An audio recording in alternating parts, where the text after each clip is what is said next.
Phase 3, 95% done.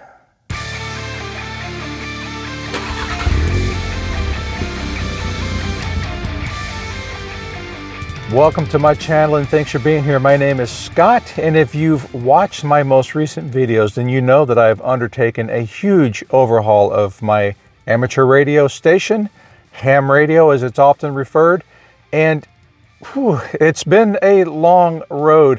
My car stays outside, and so my work progress has been dependent on weather and the availability of supplies. That has been a bit of a holdup as well. I really wanted to get everything done in time for the January VHF contest, but it just didn't happen. I did not want to toss everything together and make it work just to do the contest and then have to rip it out and reinstall it to a higher standard. So I have been going slow and methodical and very intentional on how I install everything. I am at a little bit of a fire point right now because I am taking this setup to HamCation in Orlando, Florida.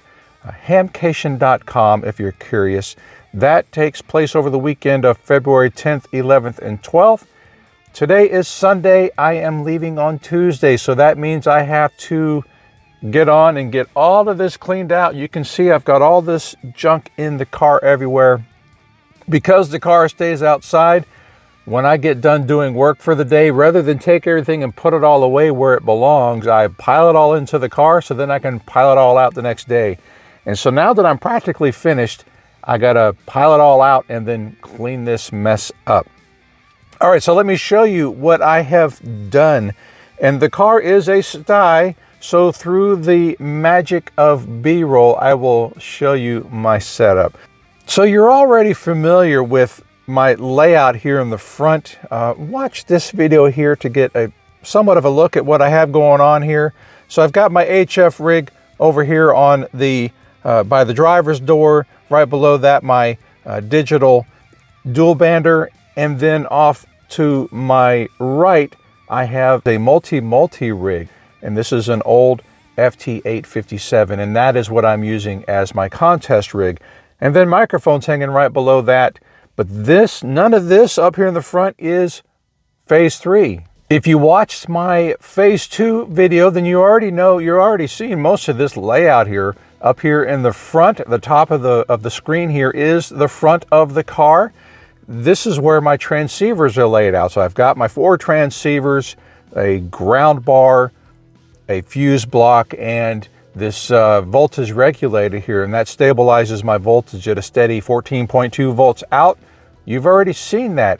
And what I had to add is the amplifiers and coaxial routing.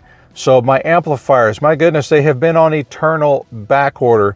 I have been waiting and looking for the Mirage amplifiers, and they're not necessarily the best amp. That's not why I'm after them. I like the Mirage amps because of their remote control head. So I can put a remote up here in the front of the car, and I think I have one right here. Yes, here we go. So this is the remote control for one of the amplifiers, and so you can see that I can control the amplifier on off. The preamp has its own button, and I think that's kind of cool. It works independently of the power, and then the remote indicators tell me if I've got a fall, transmit, preamp on, whatever. And I like that. I can do that all from up here in the front of the car without having to get out, go around back, open up the panel to get in there and hit the power button. And that's especially important if I'm hauling cargo, because if I got cargo, I don't want to unload the cargo. So the remote is awesome. But again, these things have been on back order forever, ever since 2020. And every time a delivery date appears that it's going to happen, it gets pushed back 3 to 6 months, and it's been driving me a little nutty. Well, I lucked out and I found a used one for sale at Ham Radio Outlet, and it had been on their page for quite a while. I guess nobody wanted it. So I went ahead and ordered it, a substantial discount over buying a new one. And then I changed my tack on the UHF amp. And by the way, this Mirage that I have, it's a VHF amp for 2 meters. And so for UHF 70 centimeters, and actually a little bit wider. I can actually use my GMRS radio with this amp. I went ahead and I got a Topeak Communications amplifier. And so I basically, when I am in contest mode, I can output 160 watts on VHF. I should say up to 160 watts, because if I'm operating single sideband, it isn't going to be 160 watts. It's going to be more like 100 to 110. And on UHF, I can output up to 80 watts. And how much that actually is on single sideband, I'm not sure. Maybe it's 50. Right now, I'm only putting out 25 without an amplifier. And so with the amplifier, if I can get out even 50 watts, that's double the power. It's going to help. Plus, it has a preamp, and that is where a lot of the help is. Now, you might notice that the coax and power lines go through these holes, and everything runs under this electronics panel. So under the panel, I don't have a lot of pictures of this, only one, and that's because this is just a basement. I have not made it nearly as pretty as the top side, and that's okay. This is a cellar.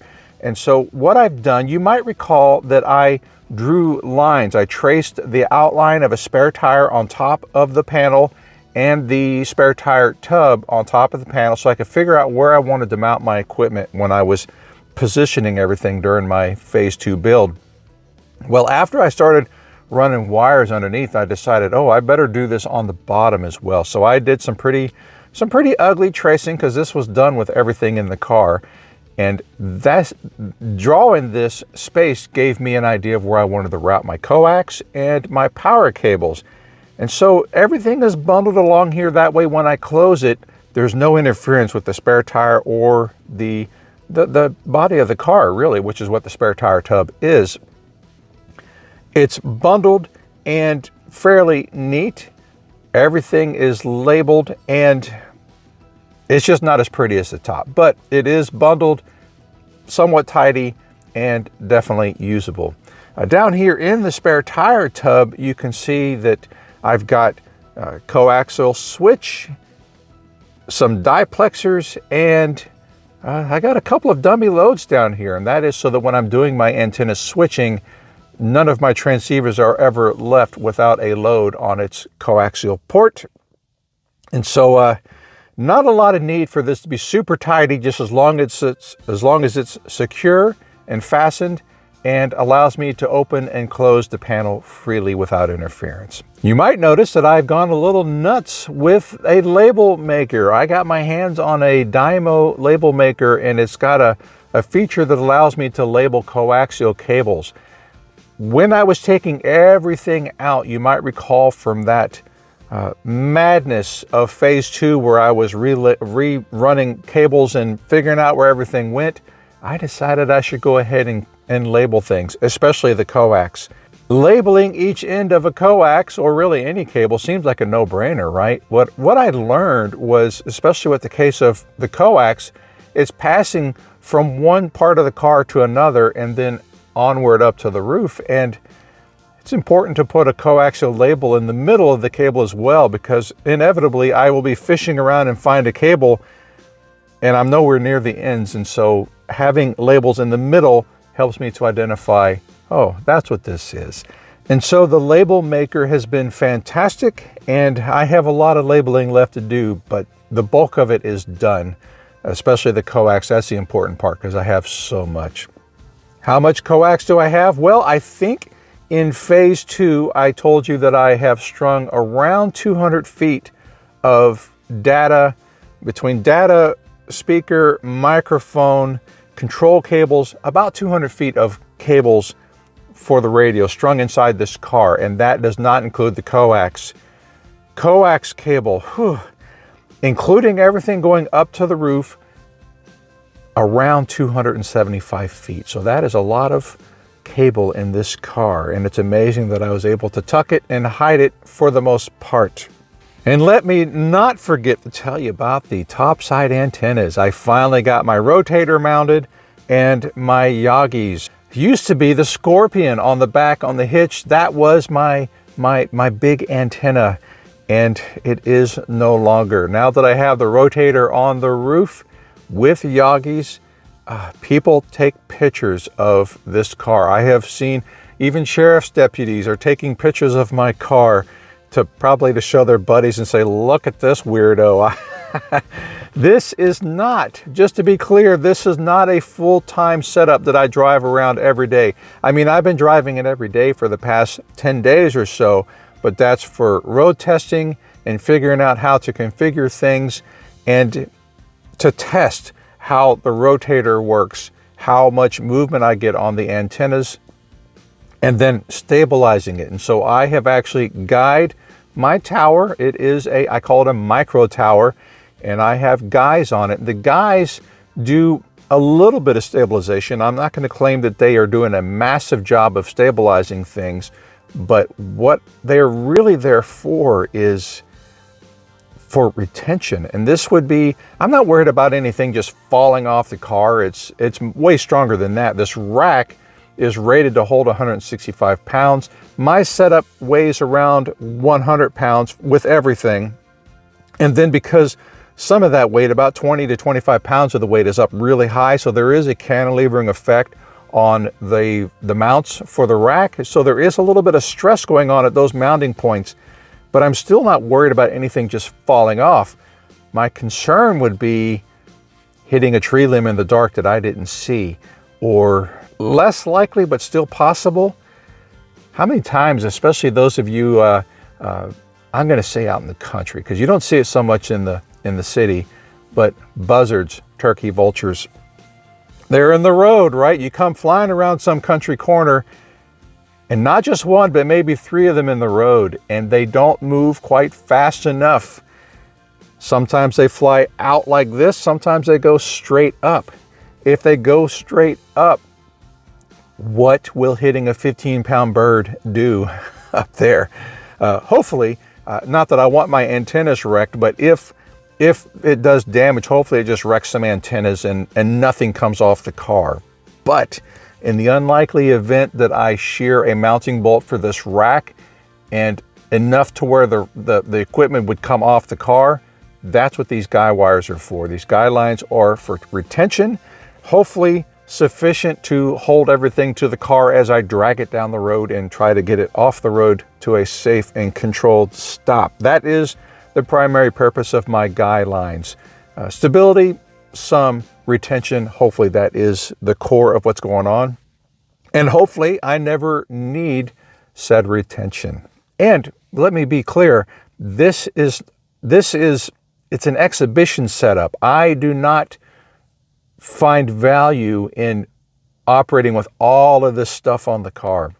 These antennas, they all do interfere with each other to a degree, and therefore less is more. But I have to have at least one setup, one picture of the ridiculous amount of everything that's on the roof, and I need to do my testing with the ridiculous everything to make sure I'm covered. So, but normally if I'm doing something specific, be it parks on the air, operating HF, I'm going to have just HF antennas. If I'm doing contesting, I'm going to have just my beams, and maybe on the weekends when I'm doing regular local single sideband work, just my horizontal loops. So most of the time, I'm not going to have all of this stuff up here.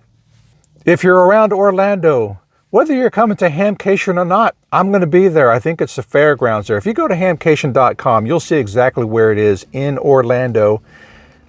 Stop by and see me, say hello. If you're around Raleigh over the weekend of February 25th, come by there. I think that's the state fairgrounds for that event as well. It is an indoor car show, both of them. The Winter Volksfest is on Saturday and Eurofest is on Sunday. Right now I'm planning to be at both of them, as is my daughter. So come on by and say hello and see the wacky mobile in person. I am going to have all of this stuff there at that car show as well. All right, that should just about cover everything. I will do a more thorough walkthrough when I get a chance. For now, I just wanted to get this out the door and share it with you. I will do a thorough walkthrough of everything in the car, everything on top of the car, so that I can update my playlist. Check out my playlist as it sits now. You'll get an idea of what's going on inside the car, and of course, you know, things behind the scenes away from the operator have changed, but the operating setup on my playlist is still pretty much the same. But I'll update all this at some point soon. Hopefully. It's February, so I'm not recording outside anytime soon. All right, as always, I appreciate you being here, and I will see you next time. Take care.